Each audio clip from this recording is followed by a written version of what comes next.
બાસ રેસીપીમાં આપ સૌનું સ્વાગત છે. તો આજે મારા બાએ બનાવ્યા છે દહીં વડા. તો ચલો શરૂ કરી. એના માટે આપણને જોશે 1 વાટકી અડદની દાળ અને 1 વાટકી મગની છડી દાળ.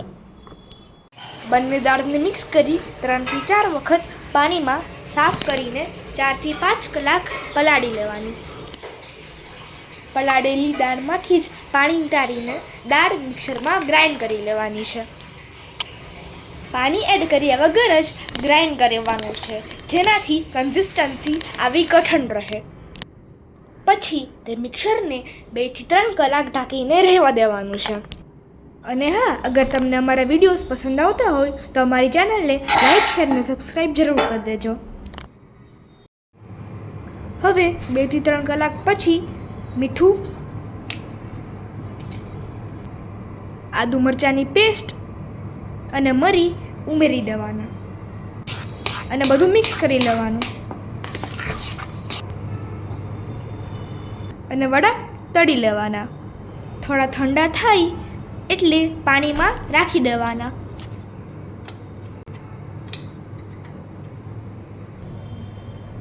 દસ થી 15 મિનિટ પછી પાણીમાંથી કાઢીને એક બાઉલમાં ટ્રાન્સફર કરી લેવાના. હવે દહીંના વઘાર માટે 1 ચમચી તેલ મૂકી તેમાં 2 થી 3 લવિંગ,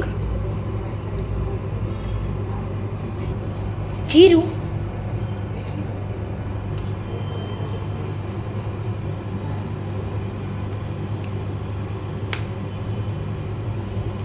અને લીમડો નાખી વઘાર કરી લેવાનો અને પછી વઘારને દહીંમાં એડ કરી દેવાનો.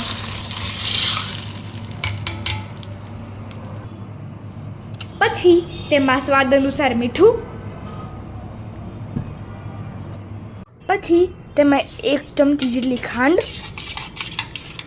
આદુ મરચાંની પેસ્ટ એડ કરી બધું મિક્સ કરી લેવાનું. થોડી વાર ફ્રીજમાં રાખી ઠંડુ કરી લેવાનું. હવે એક બોલમાં વડા લઈને ઉપર દહીં,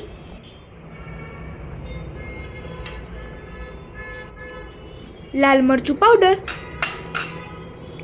શેકેલું જીરું, લીલા મરચાંની ચટણી,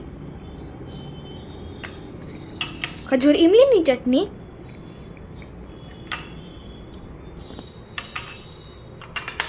કટ કરેલા કેપ્સિકમ મરચાં, ધાણા ભાજી અને દાડમ વડે ગાર્નિશિંગ કરી લેવાનું.